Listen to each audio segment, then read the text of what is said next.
لا تصالح ولو قلدوك الذهب. أترى حين أفقأ عينيك ثم أثبت جوهرتين مكانهما، هل ترى؟ هي أشياء لا تشترى، ذكريات الطفولة بين أخيك وبينك، حسكما فجأة بالرجولة، هذا الحياء الذي يكبت الشوق حين تعانقه، الصمت مبتسمين لتأنيب أمكما وكأنكما ما تزالان طفلين، تلك الطمأنينة الأبدية بينكما، أن سيفان سيفك، صوتان صوتك، أنك إن مت للبيت رب وللطفل أب. هل يصير دمي بين عينيك ماء؟ أتنسى رداء الملطخة؟ تلبس فوق دمائي ثيابا مطرزة بالقصب؟ إنها الحرب قد تذكر القلب، لكن خلفك عار العرب. لا تصالح ولا تتوخى الهرب، لا تصالح على الدم حتى بدم، لا تصالح ولو قيل رأس برأس. أكل الرؤوس سواء؟ أقلب الغريب كقلب أخيك؟ أعيناه عين أخيك؟ وهل تتساوى يد سيفها كان لك بيد سيفها أثكلك؟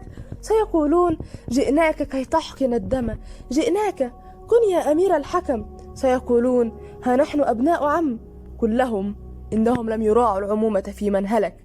واغرس السيف في جبهة الصحراء إلى أن يجيب العدم، إنني كنت لك فارسا وأخا وأبا وملك.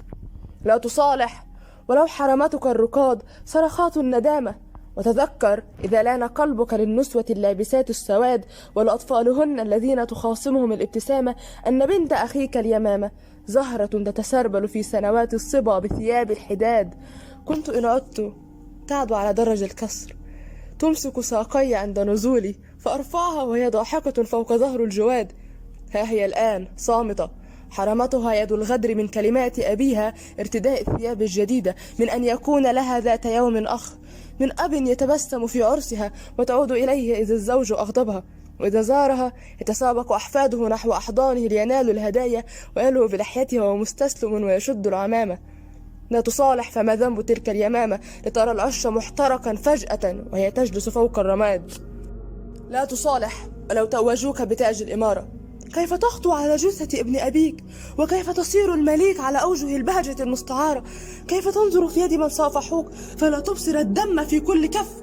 إن سهما أتاني من الخلف سوف يجيئك من ألف خلف، فالدم الآن صار وساما وشارا. لا تصالح ولو توجوك بتاج الإمارة، إن عرشك سيف وسيفك زيف، إذا لم تزن بذؤابته لحظات الشرف واستطبت حياة الطرف. لا تصالح ولو قال من مال عند الصدام ما بنا طاقة لامتشاق الحسام.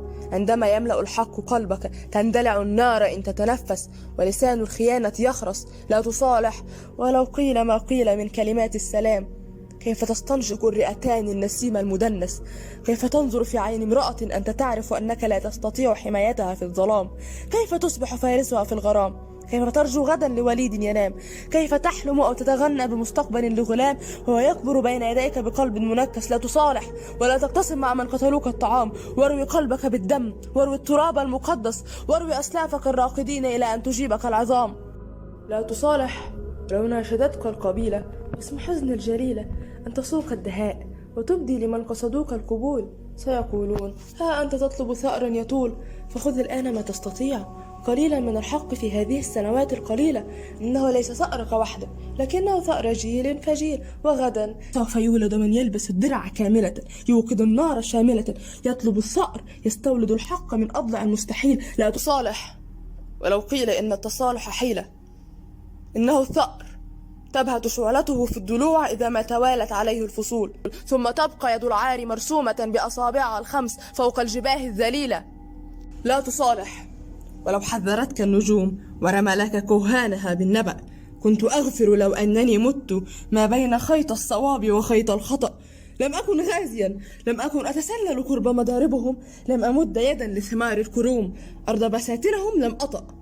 لم يصح قاتلي بي، انتبه، كان يمشي معي ثم صافحني ثم سار قليلا، ولكنه في الغصون اختبأ فجأة، فقبتني كشريرة بين ضلعين، واهتز قلبي كفقاعة وانفتأ، وتحاملت حتى احتملت على ساعدي، فرأيت ابن عمي الزنيم واقفا يتشفى بوجه لئيم. لم يكن في يدي حربة أو سلاح قديم، لم يكن غير غيظي الذي يتشكى الظمأ.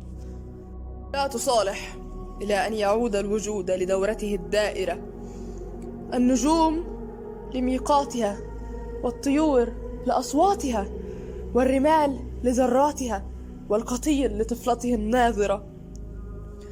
كل شيء تحطم في لحظة عابرة: الصبا، بهجة الأهل، صوت الحصان، التعرف بالضيف، همهمة القلب حين يرى برعما في الحديقة يذوي، الصلاة لكي ينزل المطر الموسمي، مراوغة القلب حين يرى طائر الموت وهو يرفرف فوق المبارزة الكاسرة.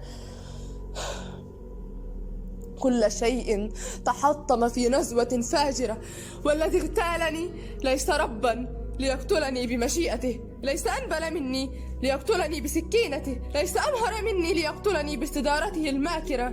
لا تصالح، فما الصلح إلا معاهدة بين ندين في شرف القلب لا تنتقص، والذي اغتالني محض لص سرق الأرض من بين عيني، والصمت يطلق ضحكته الساخرة.